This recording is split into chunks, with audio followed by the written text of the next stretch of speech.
quotidiennement qu'ils découvrent, qu'ils sont confrontés à cette chose terrible, de ne pas être omnipotent, de ne pas avoir, qu'il ne suffit pas de penser quelque chose pour l'obtenir, etc. Et s'il y a un domaine dans lequel on peut mettre des mots, c'est celui-là. C'est quand un patient, dans un lieu comme celui-ci, a recours au délire ou à un repli autistique ou un passage à l'acte, c'est souvent pour éviter, pour ne pas affronter cette douleur terrible de l'omnipotence bafouée. C'est à nous à mettre des mots là-dessus. C'est à nous à l'aider à vivre ces situations dans lesquelles il se découvre démuni et court le risque de revivre des choses qu'il n'a pas pu intégrer de sa petite enfance. Voilà, j'ai été peut-être un peu long, de l'excusez-moi.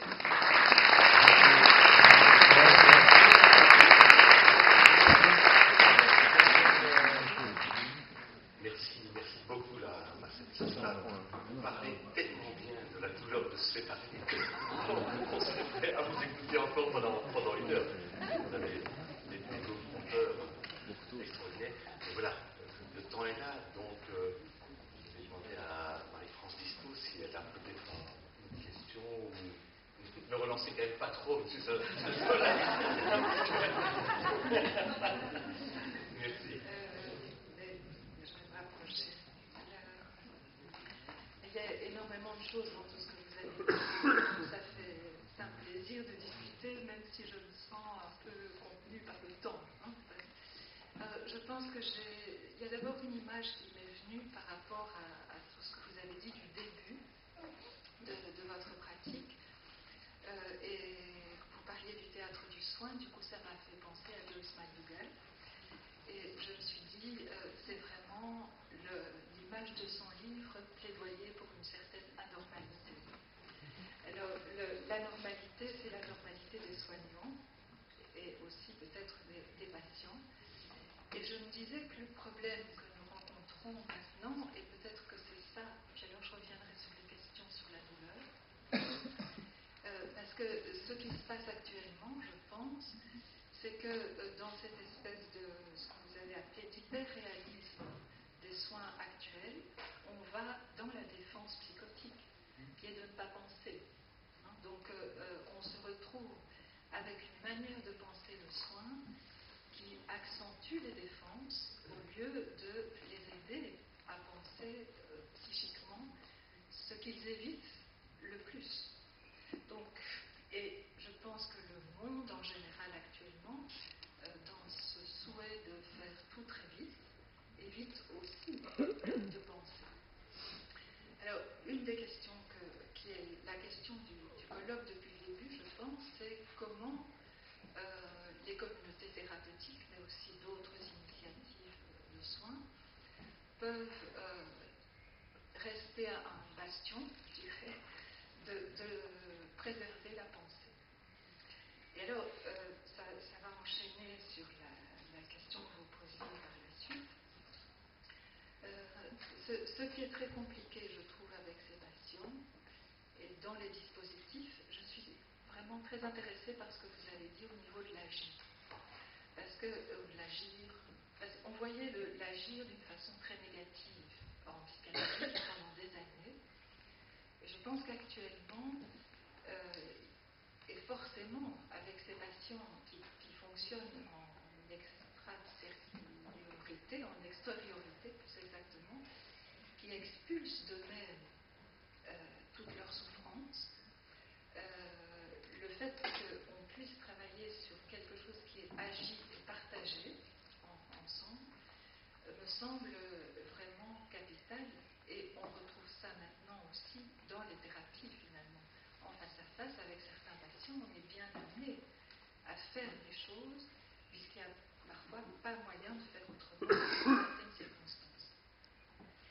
Alors, il y a une question quand même que je voulais vous poser, c'est d'un côté il y a cette omnipotence, et d'un autre côté, je pense qu'il y a chez Winnicott la crainte de l'effondrement, et je crois qu'ils sont balancés entre l'omnipotence les protège aussi de l'effondrement, et je crois que la difficulté dans les équipes et dans les différentes structures de soins, c'est de être ni trop près ni trop loin par rapport à cette angoisse, c'est même plus qu'une angoisse, la terreur, je crois que c'est le mot qu'employait Winnicott, je suis sûre, de se retrouver face à cette angoisse primaire de la séparation, mais d'une séparation qui n'est pas vécue comme une absence, mais comme un vide.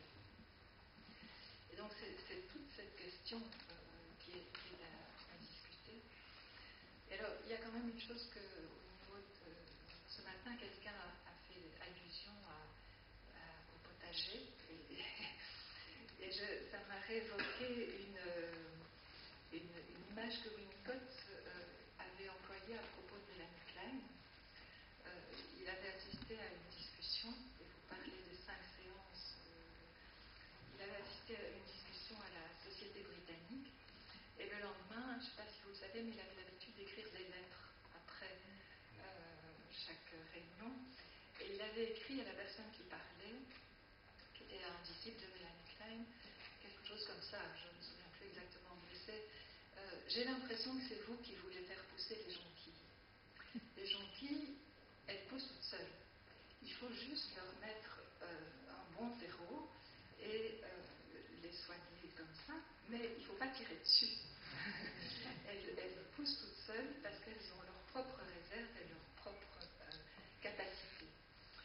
Alors voilà, ce sont les idées qui me sont venues en vous écoutant. Oui, je connais la lettre en question dont vous parlez. C'est plus, j'allais dire de la part de Winnicott, c'est plus incisif même, il me semble, que ce que vous dites. Parce qu'il dit, les psychanalystes croient volontiers, ils sont un peu comme un jardinier qui croit qu'une fois qu'il a mis un bulbe dans la terre, c'est lui qui a fait sortir la fleur. Alors qu'il s'est contenté, lui, le jardinier, le vrai jardinier qui n'est pas trop fou, il sait bien qu'il faut qu'il trouve un bon terreau, un environnement favorable à ce bulbe pour que de ce bulbe sorte la fleur. Alors, ah oui. En fait, je repensais aussi à l'omnipotence, à l'exemple que Racamier donnait du patient qui entrait dans un compartiment de chemin de fer qui était absolument plein, et alors il les regardait et les personnes sortaient les unes après les autres. Et alors, je crois qu'il y a là la force qui est vraiment active du regard, qui vient paralyser, mais en même temps qui fait agir l'autre.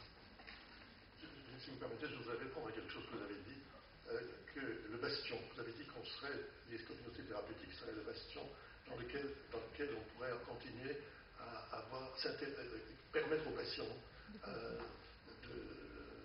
qu'on s'intéressera à la vie psychique des patients. Alors, je suis pas, mon point de vue n'est pas celui-ci. Je pense que maintenant, nous avons à sortir de notre bastion et à aller ailleurs pour montrer que dans ces nouvelles structures, on peut faire cela. C'est ce que nous avons récemment fait à Villeurbanne. Nous avons accepté la création d'un SAMSA. Un SAMSA, c'est le service d'aide médicale. Service d'accompagnement handicapé. Voilà, aux personnes handicapées. C'est-à-dire, pour dire les choses autrement, c'est une structure dans laquelle des soignants vont aider des patients qui sont chez eux à affronter la vie quotidienne et sortir de l'isolement. On leur propose un point de venir dans le SAMSA et puis on va chez eux. Et quand nous avons créé ce SAMSA, cette structure dont j'ai parlé tout à l'heure, que nous avons créée récemment en collaboration avec l'hôpital du Minatier, cette collaboration s'est manifestée, concrétisée dans des réunions préalables à l'ouverture de ce SAMSA pour l'élaboration du projet. Nous avons donc, pendant une fois par mois, pendant je crois 5-6 mois, nous nous sommes réunis avec des collègues de l'hôpital psychiatrique. Et il fallait, les textes du SAMSA ne disent pas si la vie psychique, tout ça, on s'en fiche, on ne parle pas de ça. Mais nous tenions à ce qu'on parle de ça. Et le grand problème de ces structures médico-sociales aujourd'hui, c'est le principe de précaution, on ne veut pas avoir d'ennui, et deuxièmement, on ne veut pas prendre de risques, pas le moindre risque. C'est-à-dire que les questions qu'on pose aux équipes qui envoient des patients, c'est est-ce qu'il est capable de faire son lit, le lit, mais est-ce qu'il est capable de s'occuper de sa toilette, de se raser, de ceci, de ça.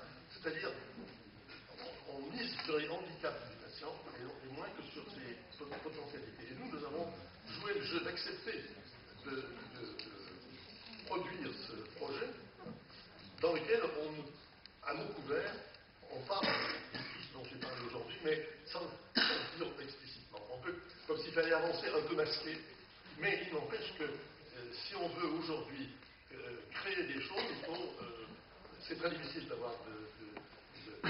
d'obtenir, comme on a fait autrefois, de créer un projet à notre idée. Il faut s'insérer dans un projet préalable qui s'appelle SAMSA ou machin, le truc. Et donc, il s'agit de le subvertir. Il s'agit, cette culture dominante actuelle de la démocratie et des choses très réalistes qui ne s'intéressent pas à la vie psychique, cette culture-là, on est bien obligé de la subir, mais ça ne nous empêche pas, nous, d'utiliser les dispositifs qu'ils nous proposent et de créer des choses dans lesquelles on va pouvoir faire ça. Alors, je pense que cette attention à la vie psychique, tout ce dont j'ai parlé tout à l'heure, est possible aussi dans ces structures médico-sociales. Et ce serait dommage qu'on dise seulement, c'est dans notre territoire, dans notre village gaulois, qu'on peut s'intéresser à la vie psychique des patients psychotiques. Non, justement. Il s'agit de sortir de notre village et d'aller et de créer des villages satellites qui ont les couleurs sur lesquelles flotte non pas notre drapeau, mais celui de la société actuelle. Merci Marcel Sassola de nous laisser avec ce message-là. On va devoir s'arrêter. Alors c'est vrai qu'on a prévu une petite table ronde. Il faudra qu'elle fonctionne comme une turbine à haute vitesse. Je ne sais pas si ce sera possible, mais si Marc, Jacques et Alexandre, là, qui vous avez très gentiment accepté cette tâche d'ici, est-ce que vous pourriez éventuellement chacun dire une seule, la chose à laquelle vraiment vous tenez ici